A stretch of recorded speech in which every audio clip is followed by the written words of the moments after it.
징조와 당부 첫 번째 말씀입니다.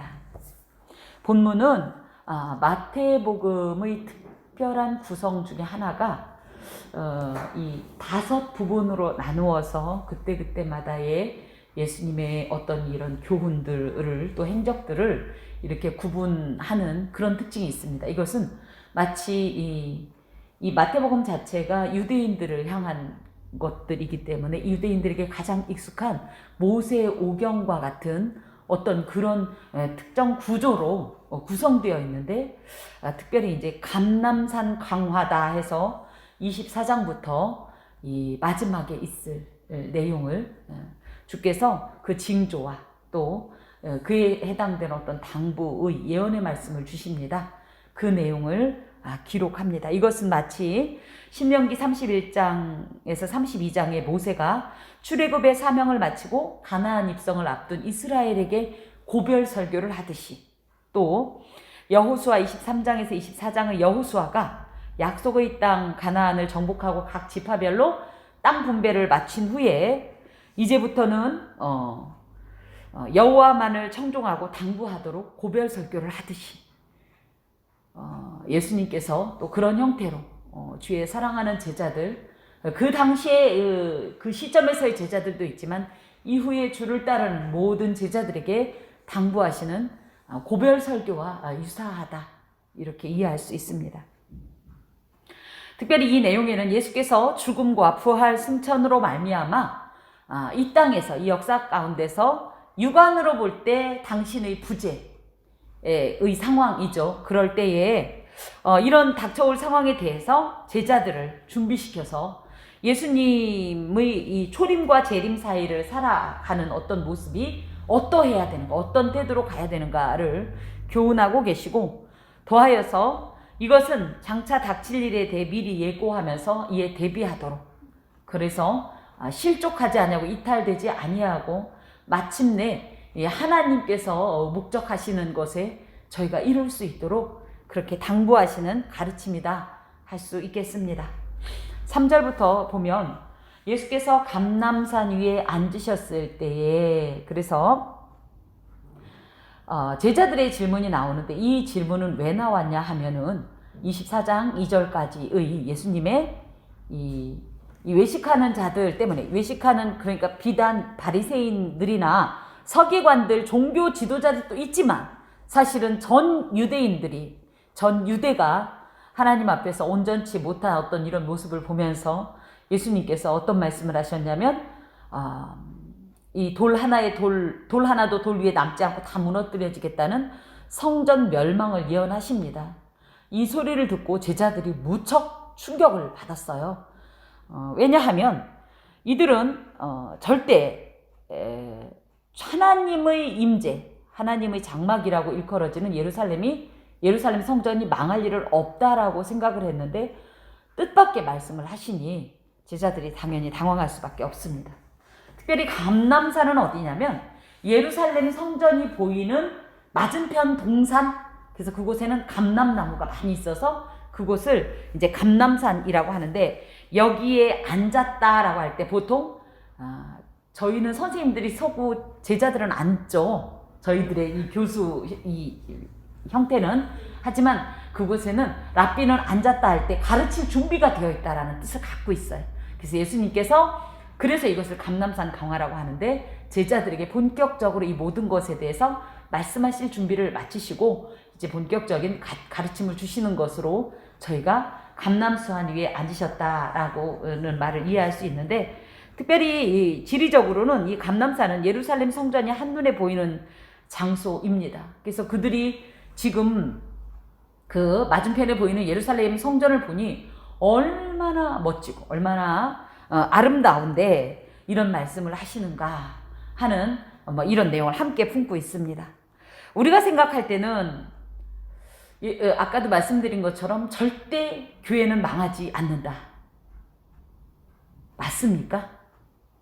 이것은 엄연히 말씀드리면 자칫, 물론 궁극적으로 교회는 망하지 않습니다. 하지만 자칫 그 당시에 이 유대인들처럼 인간적 관점에서 이 어떤 하나님의 일을 바라본다 할 것 같으면 때로는 좀 잘못된 부정확한 어떤 판단을 할 수가 있습니다. 우리가 이 세상의 모든 일을 바라볼 때 인간적 관점으로 바라보면 실수하기가 쉽습니다. 그리고 많이 이렇게 왜곡되고 조금 잘못되는 경우가 있지만 중요한 것은 무엇이든지 하나님의 관점으로 바라볼 필요가 있습니다.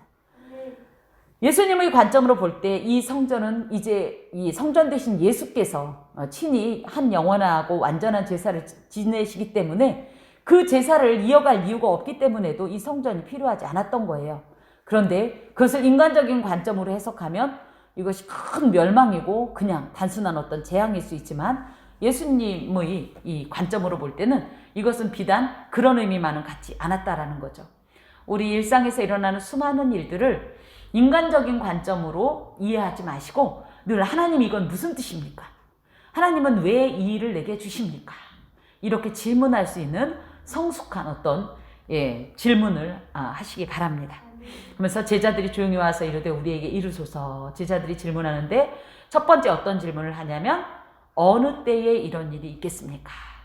그러면서 그 시기에 대한 질문을 합니다. 이 마가복음 13장에 보면 이 제자들이 베드로, 안드레, 야고보, 요한이라고 하는데요. 조용히 와서라는 얘기는 정말로 너무 충격적인 이 예언 때문에 충격 그 자체였고 이것을 물어보기조차 두려웠던 어떤 그런 상태였다고 이제 이렇게 저희가 유추할 수 있겠습니다. 어느 때라고 할 때는 구체적으로는 예루살렘 멸망이고요. 사실은 더불어서 성전 파괴의 어떤 그 시기를 말하는데요. 이 질문이 제자들에게서 왜 먼저 있었냐 할 때 모든 사람의 마음이 똑같은 거예요. 뭐예요? 그때 무슨 일이 있겠습니까? 보다는 언제 그런 일이 있겠습니다라는 질문을 먼저 하게 된다라는 거죠. 오늘날 교회 내에 적지 않은 사람들도 재림의 징조보다는 재림의 때에 많이 집착하지 않나 싶습니다. 그래서 몇 월, 몇 년, 몇 월, 며칠 뭐 이런 얘기를 하면 많은 사람들이 그 말에 막 큰 동요를 일으키지만 그때 이런 일이 있겠으며 저런 일이 있겠으며 그러면 그거 나도 알아. 별 반응을 안 보이죠. 제자들도 저희하고 똑같은 사람인 것 같아요. 하지만 이때보다 정말 중요한 건 뭐냐면 왜 이 일이 일어나는지와 또 그때 우리는 그 때를 대비해서 어떤 일을 해야 되는지를 질문해야 합니다. 신앙인이 주님의 날에 있어서 언제나 그 눈에 보여지는 언제에 집중하기보다는 과연 어떻게를 좀 의식하면서 또 그 왜를 수정하려고 하는 어떤 이런 삶의 태도가 필요합니다. 예수님께서는 우리에게 이런 것을 주신 것은 쫄딱 망할 거다라는 것을 강조하는 것이 아니라 그 날이 임하기 전에 너희들은 그 날을 넉넉히 극복할 수 있도록 준비해라. 그런 어떤 귀한 가르침이 되겠습니다. 때는 몰라도 언제나 그날이 올 거라는 것을 생각하고 그 징조를 바라보다 보면 분명히 인간적인 눈으로 볼 때 그때는 정해지지 않았기 때문에 도적같이 올 수 있지만 준비한 자에게는 절대 도적같이 그날이 임하지 않는다라는 사실입니다. 특별히 또 주의 임하심과 세상 끝에는 무슨 징조가 있사오리까 라고 말을 해요. 그래서 우리는 이걸 이제 종말의 날이라고 생각하는데 주의 임하심 파루시아, 이제 종말이란 말은요, 그냥 이 세상을 쪽낸다는 뜻이 아니라 하나님께서 친히 이곳에 임재하신다. 그날이 도래한다. 오고 있다. 이런 굉장히 긍정적인 의미로 파루시아를 사용합니다. 예수 안에서 종말이란 날이 세상으로 볼 때는 인간적으로는 이 세상이 망하는 날이라 이렇게 얘기할 수 있지만 하나님 안에서 볼 때 우리 집사님들은 종말이 망하는 날입니까? 그날 지대로 하나님 보는 날, 만나는 날, 소통하는 날, 만져보는 날. 물어보고 싶은 게 얼마나 많아요. 저도 앞에서 그러잖아요. 그거 하나님한테 여쭤봐야 된다고. 그죠?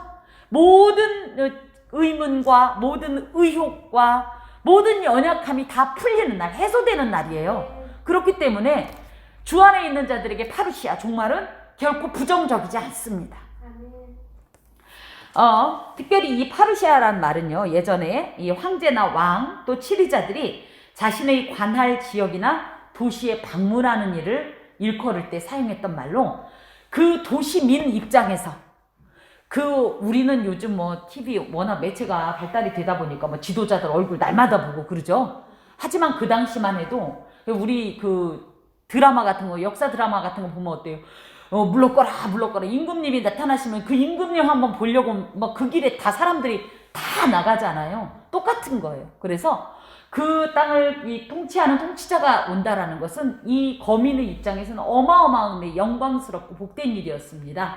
그것처럼 파루시아, 주의 임하심은 이 땅을 다스리시는 하나님의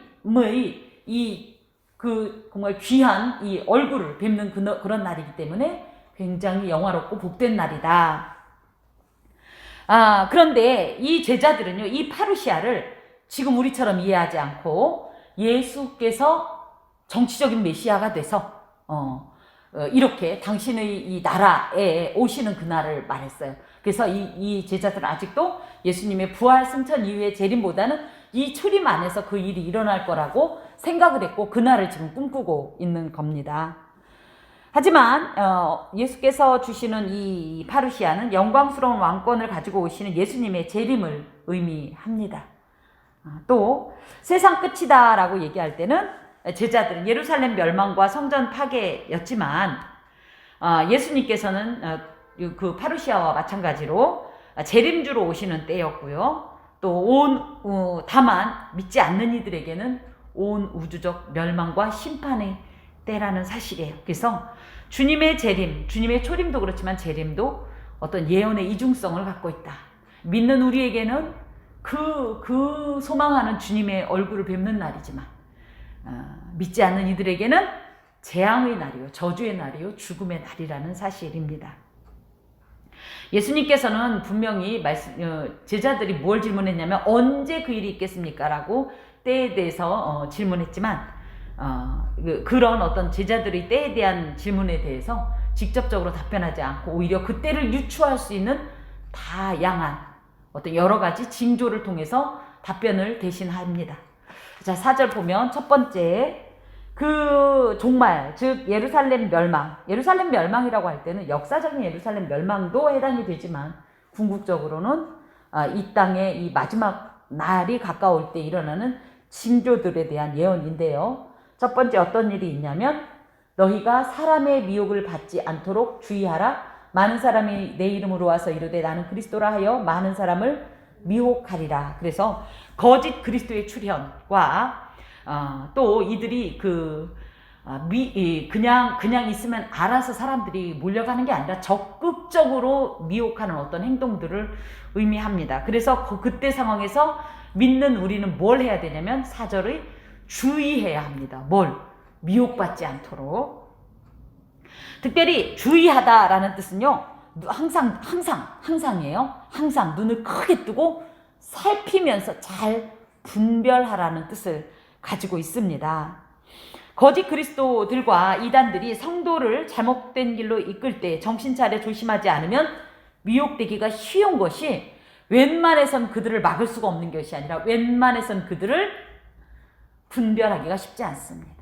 하나님의 진리의 말씀에 확고히 서 있지 않으면, 그리고 이 말씀을 온전히 소유하고 있지 않으면 너무나 두려운 것은 그럴 듯해요. 이단이란 말이 뭐냐면 끝에가 약간 다른 거래요. 그러니까 여지까지 똑같았는데 그래서 어설프게 알면 어떻게 돼요? 이 끝이 살짝 다른 거를 그렇구나 넘어간다는. 그런데 비슷한데 무언가 다른 이 부분을 캐치하기 위해서는 우리가 정말로 진리에 굳게 서 있어야 합니다.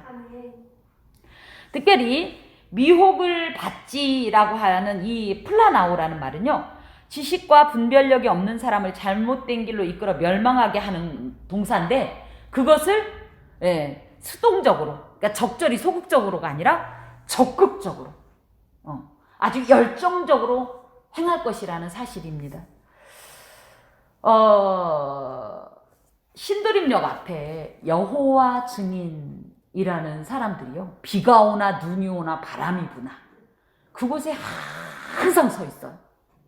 그 바지도 안 입어요. 여성들은 꼭 치마를 입고 추운데 오돌오돌 떨고 그 더운데 물 한 병 들고 서서 그 지나가는 사람들에게 그 미혹하는 손길을 볼 때 어떤 어떤 교회가 신도림역을 그 주위를 보면 얼마나 대단한 교회들이 많아도 어떤 교회도 그런 열정으로 그곳에서 전도하지 않아요. 그런데 그네들은 몇 년간 정말 아주 적극적이고 열정적으로 열심히 특심있게 이 미혹에 아주 이 주력하는 것을 볼 때에 이럴 때에 저희가 무엇을 해야 되냐? 주의해야 한다라는 사실이에요. 아까도 말씀드린 것처럼 그러기 위해서는 진리 안에 견고히 서 있어야 하고요. 진리의 영과 진리의 말씀을 따라 신앙을 견고히 해야 합니다. 그렇게 하지 않으면 거짓 그리스도와 거짓 선지자 등 악한 영의 능력으로 활동하는 자들을 분별하지 못하고 그들의 손에 이끌려 그릇된 길로 갈 수밖에 없다라는 사실입니다. 역사적 격변기에는요, 항상 자칭 그리스도들이 넘쳐났다라는 사실이에요. 분명히 지들 입으로는 하나님께서 보내셨다고 하는데 그들의 어떤 가르침을 보면, 그 내용을 보면, 그 삶을 보면 거짓 선지자가 분명한데 이 수많은 이 적그리스도들이 출현해서 많은 영혼을 미혹시키고 실족시켰다는 것은 우리가 지금 현세적으로도 그렇고 성경 속에서도 굉장히 많이 발견할 수 있습니다. 유다가 바벨론에 의해 멸망당하기 직전 선지자 예레미야 시대에도 그런 자들이 성행했고요. 그런데 놀라운 건 뭐예요? 많은 이들이 참 선지자의 말을 귀 기울이기보다는 거짓 선지자. 왜요? 우리가 원하는, 사람이 원하는 방식으로 응답해 주기 때문이에요. 우리는 멸망하고 싶지 않잖아요. 근데 멸망 안 할 거라고 그러고, 하나님은 분명히 멸망을 선고했음에도 불구하고 하나님이 보호하실 거라고, 지켜주실 거라고 그러고, 앞으로 평화가 있을 거라고 평안을 외치고 흥왕을 외치기 때문에 사람들은 그 소리를 듣고 싶어서 그 소리에 취하지만 엄연히 말씀드리면 그들은 결국 하나님이 보내신 자들이 아니라는 사실이죠. 그래서 그것에 대해서 예레미야 14장 14절에 보면 여호와께서 내게 이르시되 선지자들이 내 이름으로 거짓 예언을 하는도다. 하지만 나는 그들을 보내지 아니하였고 그들에게 명하거나 이르지 아니하였다. 그런데도 그들이 거짓 계시와 복술과 허탄한 것과 자기 마음의 속임으로 너희에게 예언을 한다. 이런 말씀이 있습니다. 방금도 말씀드린 것처럼 하나님의 말씀은요, 내 마음에 들든 안 들든 하나님의 말씀입니다. 내 마음에 안 든다고 해서 그것이 이 땅에 안 이루어지는 게 아니에요. 뜻이 하늘에서 이룬 것 같이 땅에서도 이루어지는 것이 하나님의 뜻이에요. 뜻이 하늘에서 이루어진 것 같이 이 땅에서 이루어지기 위해선 때로는 반인간적일 수 있어요. 우리 마음에 안 들어요. 그쵸? 또 어떤 때는 물론 누구는 이 땅 망해버려라 할지 모르지만 사실 망하는 걸 좋아할 사람은 없습니다. 그러다 보니까 자꾸만 저희가 자꾸만 하나님과 무관한 인간 편에서의 어떤 것에 많이 이끌리는데 진리 아닌 것에는 설령 그것이 우리의 영혼을 제 아무리 평안케 해주고 우리를 위로해준다고 해도 그거는 가짜다. 반하나님적이다. 라는 생각으로 잘 분별하시기 바랍니다. 아멘. 제가 20살 때 그때만 해도 은사운동이 어마어마했어요. 그쵸? 그때 저는 정말 그때 그 말씀이 귀에 아주 크게 이 마음에 크게 들어온 게 마지막 때는 영분별의 은사가 있어야 된다. 무엇보다 영분별의 은사가 있어야 된다. 한참 그때 저희 청년부가 뜨거웠던 어떤 이런 공동체였기 때문에 막 방언을 하고 예언을 하고 통변을 하고 누구는 투시의 은사가 있다는 도 근데 성경이 투시의 은사라는 말은 딱히 없는데도 그죠? 누구는 신유의 은사가 있다는 지금 방금 하나님과 딱 만난 따끈따끈한 말씀을 전합니다. 저희가 그런 게 있었어요. 그 공동체 안에서 정말로 희한한 게 지금 막 하나님에게로부터 온 한 뉴스가 있습니다. 이래가면서 막 갑자기 누구 막 일어서라 그런 다음에 막 얘기하고 이런 일이 있었어요. 저희끼리 기도하다 보니까 그런 일이 있었는데 이제 감사한 것은 저같이 고집센 이런 이 조직원이 있어가지고 저는 그들이 그런 얘기할 때 이런 삐딱한 사람인 거죠. 왜 그거를 굳이 너를 통해 얘기해? 나도 방금 기도했는데 나도 사랑받는 하나님의 사랑받는 자녀라고 나도 알고 있는데 왜 하나님이 너만 특별대? 왜 기분 되게 나쁘네? 저는 이런 삐딱한 마음이 있어서 막 그렇게 얘기하면서 막 다른 쪽에서 저한테 뭐라고 하셨어요? 막 이럴 때 기분 나빠서 저는 저쪽에서 빨리 나한테도 얘기해 주세요. 내 얘기는 나한테 하세요. 다른 사람한테 하지 마세요. 막 제가 이런 걸 했습니다. 어찌됐든 그때 참 뜨거웠지만 참 위태로웠다라는 생각이 듭니다. 이제 그런데 영분별의 은사라는 것이 어디에서 오냐 할 때 누구 말 맞다나 눈을 떴다 감았다 하면서 너 뭐다 이건 말도 안 되는 거고요. 영분별의 은사는 어디에 기초하냐? 성경에 기초합니다. 아멘. 진리에 근거해서 진리를 기준으로 해서 성경적이면 하나님 거고요. 비성경적 반성경적이면 아무리 내 마음에 들더라도 던져버려야 하는 겁니다. 그래서 특히 저도 이제 우리 여러분께 주의 이름으로 간절히 이제 권하는 것은 말씀을 깊이 묵상하셔야 돼요. 그저 이런 거구나 이렇게 하지 말고요. 내용이야 뻔하지 않아요. 예수 믿어야 구원 온다. 그 성경 전체가 그렇잖아요. 굳이 얘기하자면 하나님이 이 땅을 창조하셨고 근데 우리가 죄져갖고 방법이 없을 때 예수를 보내셔서 그 예수를 믿으면 우리 구원 얻어. 그리고 주님 다시 오실 거야. 끝! 물론 이 내용입니다. 이건 복음의 골자이긴 하지만 이 중요한 내용은 이들도 비슷한 형태를 취한다는 거예요. 중요한 건 뭐예요? 그 사이사이에 있는 소위 말하는 알쏭달쏭한 것들을 가지고 저희를 미혹할 때 저희가 이 말씀을 확실하게 분별하고 제대로 알아야 해요.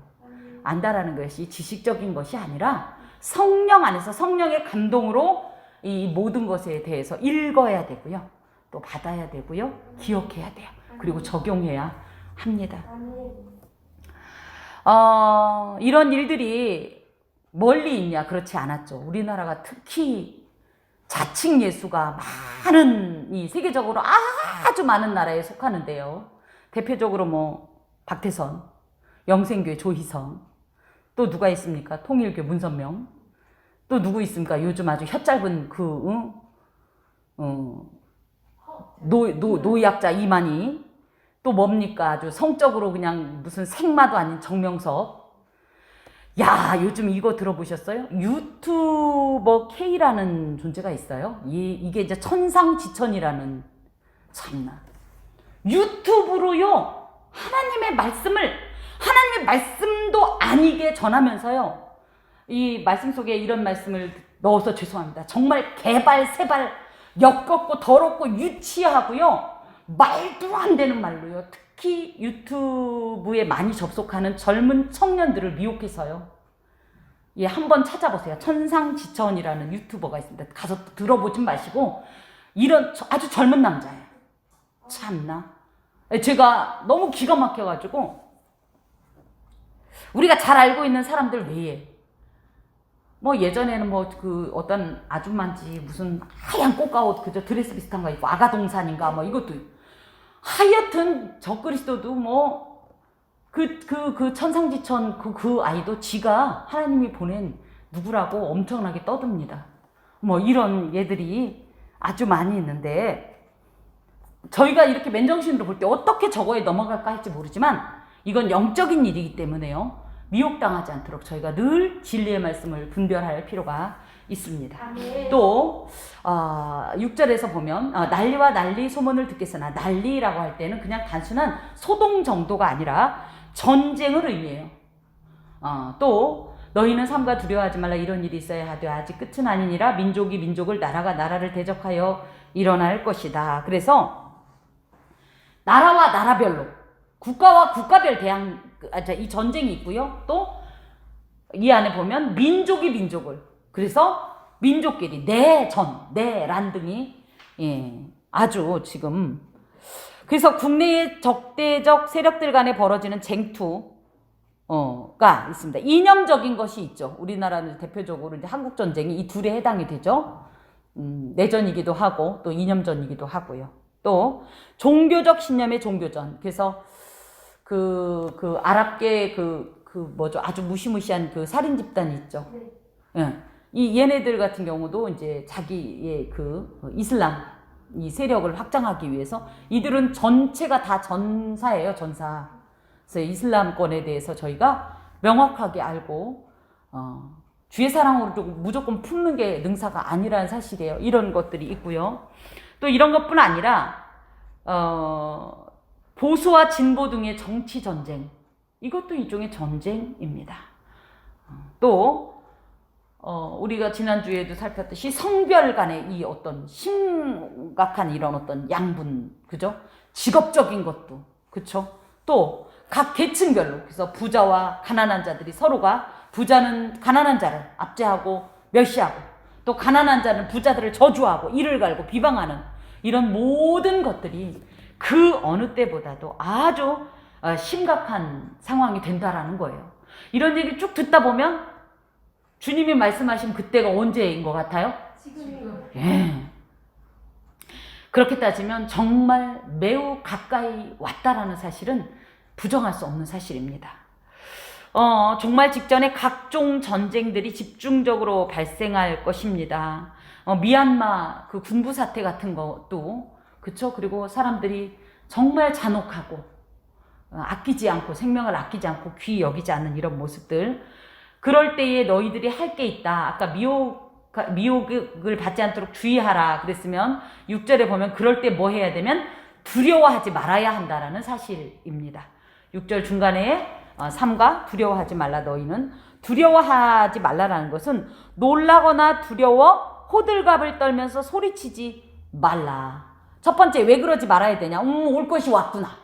주의 때가 가까이 왔구나 라고 우리는 이미 알고 있고, 하나 더는 지금이 끝인 것 같고 지금이 종말인 것 같지만 그 뒤에 이내 뭐라고 하냐면 이런 일이 있어야 돼. 아직 끝은 아니기 때문이다. 이 정도 갖고 곧바로 종말이 찾아오지 않는다. 그렇게 따지면 거꾸로 뭐예요? 이거보다 앞으로 더 심각한 상황들이 정말로 종말이 아니고는 해결할 수 없는 어떤 상황들이 올 것이다.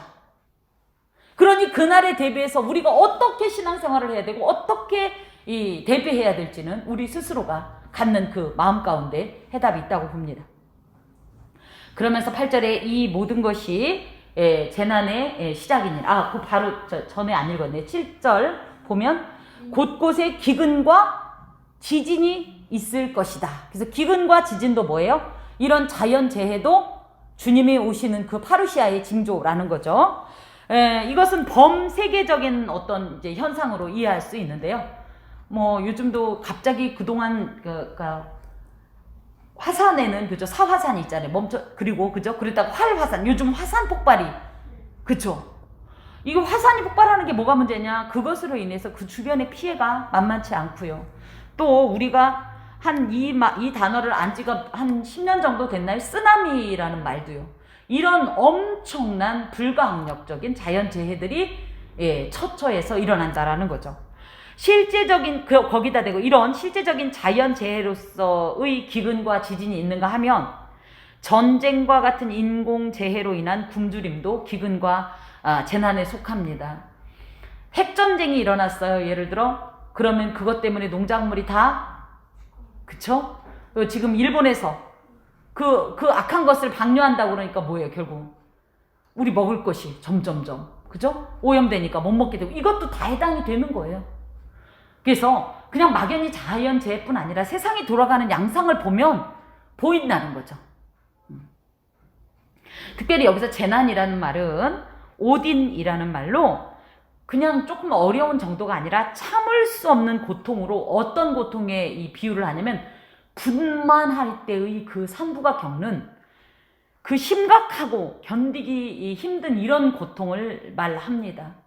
아까도 말씀드린 것처럼 아직 끝은 아니니라 라는 말 다음에 재난의 시작이라는 것은 이건 이제 시작에 불과하다라는 거예요.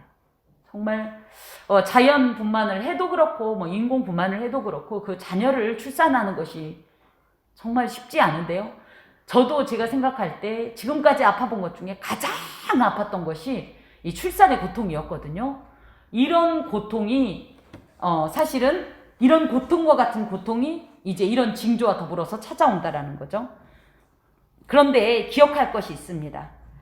이런 고통은요, 사실은 이 고통으로 끝내는 게 아니라 하나님 안에서는 이런 고통을 통해서 새 생명을, 저희가 그죠? 출산의 고통을 통해서 새 생명을 저희가 출산하여서 그 기쁨을 얻듯이 이런 재난을 저희가 통과하고 나면 하나님께서 예비하신 복된 에덴을 저희가 만날 수 있다라는 거죠. 무엇보다 이런 재난을 통해서 예수께서 재림하심으로 통치하시는 새로운 어떤 이 세상 가운데 저희가 입성할 수 있는 큰 기쁨의 어떤 시초가 되는 것이다. 그러므로 예수 믿는 이들이 이런 징조를 보고 두려워할 것이 아니라, 저는 지난 주간에 한 집사님 말씀하신 말씀에 참 큰 어떤 은혜를 발견했는데요. 앞으로 한 20-30년만 더 잘 견디면 주님 뵐 수 있겠다는 그 말씀이 저한테 아주 큰 위로가 됐습니다. 여러분도 위로받으시기 바랍니다. 우리 참 지금까지 잘해왔고 앞으로 그죠? 한 20-30년 잘하면 주님 뵙겠죠. 개인적인 종말로든 어떻든. 예. 또 한 가지가 있습니다. 보면 9절에 그때에 사람들이 너희를 환난에 넘겨주겠으며 너희를 죽이리니 너희가 내 이름 때문에 모든 민족에게 미움을 받으리라. 그때 많은 사람이 실족하게 되어 서로 잡아주고 서로 미워하겠으며 거짓 선지자가 많이 일어나 많은 사람을 미혹하겠으며 또 불법이 성함으로 많은 사람의 사랑이 식어지리라. 그래서 불법이 성행한다는 게 뭐냐면 불법인데도 불법으로 치부되지 않는 거예요. 사람들이 저건 누가 봐도 아니잖아 하는 것도 아무렇지도 않게 자행하는 시대가 온다라는 거죠. 그러니까 또 우리 문득 뇌리에 스치는 수많은 일들이 있죠. 야, 인간이 어떻게 저러냐라는 것을 아무렇지도 않게 양심의 가책 없이 행하는 일들이 교회 안과 밖에 넘쳐나죠.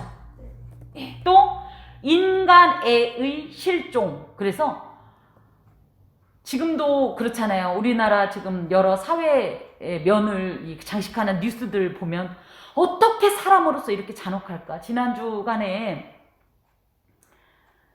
아동학대로 인해서 그저 한 가정이 크게 심판받는 거 보셨잖아요. 어떻게 사람이, 그쵸? 쉽게 말하면은 생명 있는 그 어떤 존재라도, 예전에 저희 어떻게 했어요? 꽃도 꺾으면 안 됐죠? 잔디도 밟으면 안 됐잖아요. 그런데 세상에 하물며 사람이 사람을 그렇게 잔혹하게 해야 할 수가 있는가?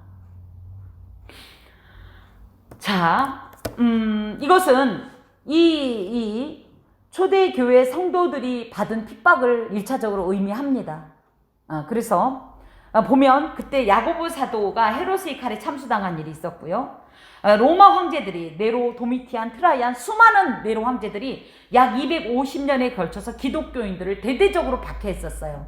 대표적으로 네로 같은 경우는 자신의 정원에 큰 말뚝을 박고 기독교인들을 그곳에다가 화형시켜서 정원의 등불로 사용했던 이런 악한 존재였죠.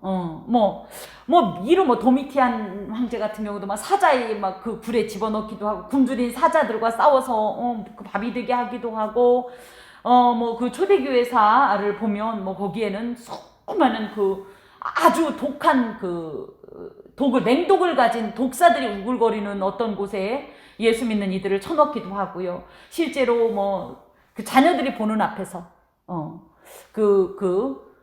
부모들이 보는 앞에서 자녀들을, 이 배교를 위해서 이 자녀들을, 예수 믿는 자녀들을 정말 누구 말 맞다나 이 마디마디를 다 절단하고 이 모든 이 몸에 이런 것들을 그러면서 잔혹하게 그 배교를 부추기면서 그저 이런 갖은 박해를 했던 이런 것들을 이제 우리가 기억할 수 있습니다. 또 재림 직전에도 이것이 끝난 것이 아니라는 거예요. 반드시 온다라는 거죠. 이런 고난이 재현되어서 많은 성도들이 고통을 받게 될 것이다. 그래서 끝까지 믿음을 포기하지 않는 자는 소수에 지나지 않을 것이다. 그 소수가 얼마인지는 모릅니다만은 분명한 건 우리가 그 안에 들어가야 되는 거 아니겠어요? 우리가 들어갔다라고 말할 수 없다라는 사실이에요. 저도 두렵습니다. 저도 두려워요. 어떤 일이 있을지, 그때 온전한 믿음을 고백할 수 있을지. 자, 거기에 보면 특히 이런 말씀이 나옵니다. 9절 아랫부분에 너희가 내 이름 때문에 모든 민족에게 미움을 받을 것이다. 예수를 믿는다는 이유 때문에 사람들에게 미움과 박해를 당하게 될 것이라는 거죠. 실제로 한국의 교회와 성도들이 현재 사회로부터 미운 것이 되었고, 조롱의 대상이 되었고, 교회가 혐오의 대상이 되었고, 심지어 저희들이 감염병의 무슨 온상지인 것처럼 이렇게 오해를 당하는 이런 일들도 일종의 뭐다? 마지막 때의 징조다. 이렇게 볼 수 있습니다. 그렇게 되면 어떻게 되냐면 점차 사람들의 시선을 견디지 못하는 이들은 예수의 이름을 부끄러워하며 신앙을 숨기고 배교하며 적정히 타협할 것이다. 물론 유튜브 예배를 드리냐 안 드리냐가 잘못됐다 잘됐다는 아니에요. 하지만 내가 사람을 기쁘게 하랴, 하나님을 기쁘게 하랴, 내가 이 상황에서 사람의 명령에 따르는 것이 옳으냐 아니면 하나님의 명령을 따르는 것이 옳으냐, 이거에 대해서 심각하게 기도할 필요가 있다고 저는 생각합니다. 직업적으로 직장에서 절대 교회는 가지 말아야 된다고 얘기했다고 해서 물론 내가 기도했더니 하나님 앞에서 그런 확신이 왔어요. 그럼 뭐 저도 관여할 일은 아니지만 기도해보지 않고 그래 내가 생각해도 그러면 직장 다니면서 만나는 수많은 사람들은 바이러스가 없고 교회 오면 여기에서 바이러스를 막 끼얹어요? 참 답답한 일입니다. 이것이 지금 당장은요, 아유 그래 조금만 지나면 누가 이 코로나 바이러스 내지는 앞으로 일어날 이 재앙들이 잠깐만에 없어질 거라고 누가 말해요? 거꾸로 이런 일은 이제 시작일 뿐입니다. 재난의 시작이라 이제 시작일 뿐이에요. 코로나19 같은 건 이제 시작이에요. 이것보다 더 악하고 독한 것이 그냥 우리의 일상을 파괴하는 것이 아니라 실제적으로 우리의 신앙을 위협하는 시대가 온다고요. 그런데 그때 벌써 무너지면 이제 그때 우리는 어떻게 감당할 것입니까? 저는 그래서 저희 교회가 물론 누구는 그래요. 아이고 뭐 나라에서 시키는 대로 해야지. 뭐 시키는 대로 뭐 하잖아요. 열심히 저희 방역하고 그쵸? 다 하지만 한편으로는 저는 더 심한 날이 오기 전에 즐길 수 있을 때, 누릴 수 있을 때 정말 이 시간을 아끼고 이 시간을 소중히 여기면서 이 시간 동안에 하나님 앞에서 더욱더 우리를 굳건히 하지 않으면 앞으로 다가올 더 독한 것 때문에 더 악한 것 때문에 우리도 실족당할 수 있습니다. 두려움과 떨림으로 정말 한 걸음 한 걸음 또 한때 한때를 우리가 지나야 하겠습니다. 또한 더 잔인한 것은 박해를 피하고 자기 이익을 위해서 동료를 박해자 손에 팔아 넘기는 일이 지금은 꿈도 꿀 수가 없을지 모르지만 교회 내에서 일어난 일들을 외부자가 아닌 내부자들이 고발하고요. 실제로 이제 제 가까운 사람도 고발을 당했습니다. 이게 외부인이 아니라 교회 내에서 영상 촬영해서 그게 뭐 너무 과하게 비유하는 거 아니야 할지 모르지만 저는 그 모습을 그 얘기 딱 듣고 생각났습니다. 우리 교회만 안 그러니까 괜찮은 것 같지만 심지어 지금은 목사님이 신방에서 집사님, 권사님 이제 예배 드리셔야죠. 이제 나오셔야죠. 전화한대잖아요. 목사가 모이라고 그랬다. 여러분 지금 이런 때입니다. 정신 바짝 차려야 해요. 어제까지만 해도 같은 신앙을 고백했던 동료 그리스도인들 사이에 일어난다는 이런 일들이 디모데후서 3장 14절에 말씀하시기를 말세에 고통하는 때가 이르면 사람들은 자기를 사랑하며 돈을 사랑하기 때문에 동료들을 배반하여 팔 것이다 라는 말씀이 응하는 사실입니다. 이런 현실 속에서 우리는 어떤 모습으로 어떤 정신 자세로 어떤 생각으로 어떤 마인드로 신앙생활에 임할 것인가 결단이 필요합니다. 자 13절에서 14절 그러나 끝까지 견디는 자는 구원을 얻으리라. 이 천국 복음이 모든 민족에게 증언되기 위하여 온 세상에 전파되리니 그제야 끝이 오리라. 그래서 뭐예요? 종말을 당하는 성도들에 대한 예수님의 본격적인 당부의 말씀이면서 예언을 포함하고 있는데요. 첫 번째 끝까지 견뎌라. 어떻게 견디냐? 그냥 숨 안 쉬고 참고 견디냐가 아니라 인내로 나는 지금까지 해왔던 그대로 하나님 안에서 하나님의 뜻이라면 그 선행을 지속하면서 또 핍박과 고난 받을 것을 기꺼이 감수하면서 각오하면서 심지어 순교라도 두려워하지 않으면서 끝까지 신앙을 견고히 하는 자 그렇게 살으라는 겁니다. 그렇게 되면 영원한 축복의 면류관이 주어질 것이라는 거죠.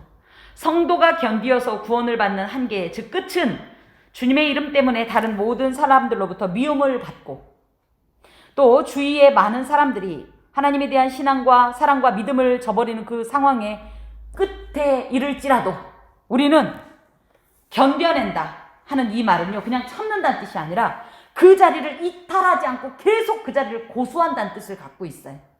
그래서 세상이 어떠하든지 더 쉬운 방법, 더 그럴듯한 방법을 우리에게 제시해도 우리는 처음 받은 그 교훈, 그 진리의 자리에 머물러야 합니다. 이 자리를 고수해야 합니다. 물러서지 마시고.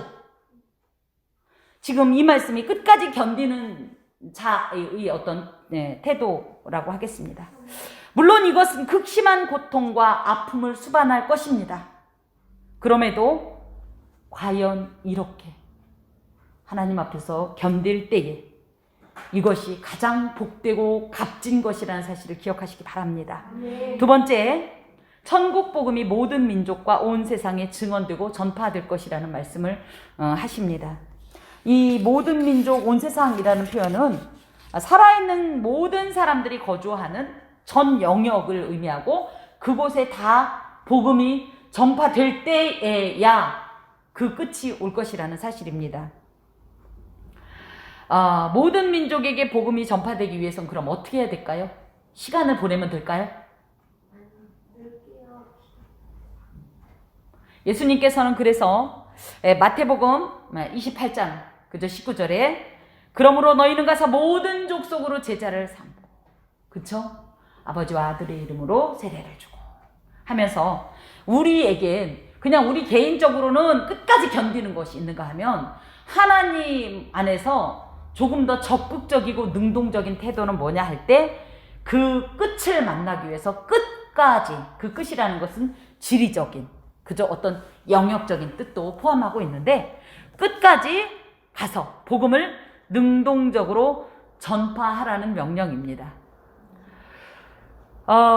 이거는 굉장히 오래된 기준이긴 하지만 전 세계적으로 미전도 종족이 아직도 8천여 종족 정도가 된다고 하는데 이게 한 20년 전 기록이니까 그 사이에 아직도 그 산족들이라고 하나요? 그 속에 누가 사는지도 모르고 언어도 문서로 작성할 수 없는 그런 곳으로 들어가는 선교사들이 있습니다. 이들이 멈출 수 없는 이유가 바로 이것이 하나님의 명령이기 때문입니다. 이 모든 일들을 통해서 주님의 나라는 과연 우리에게 임할 것입니다. 중요한 건 복음은 천사들의 사명이 아니라 성도 고유의 사명입니다. 복음을 전파하는 것은 그래서 끝을 소망한다면 첫 번째 일단 주의하십시오. 무엇을? 미혹을. 두 번째 두려워하지 마십시오. 놀라지 마십시오.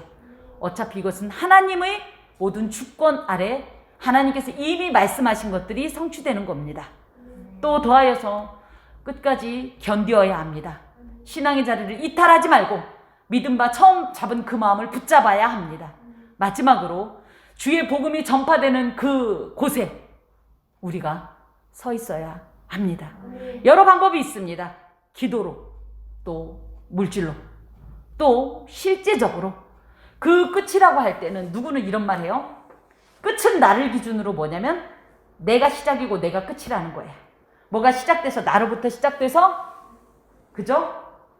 나로 완성이 되는 것처럼 의외로 내 주변에 내가 전해야 될 그 끝이 있을 수 있습니다. 전해야 될 어떤 대상인. 그래서 주의 복음을 증거하고 전파함으로 우리가 이 주께서 마지막 때에 어떤 태도로 살아야 할까를 주신 이 당부의 말씀에 부응하기를 주께서 오늘 여러분에게 말씀하십니다. 기도하겠습니다.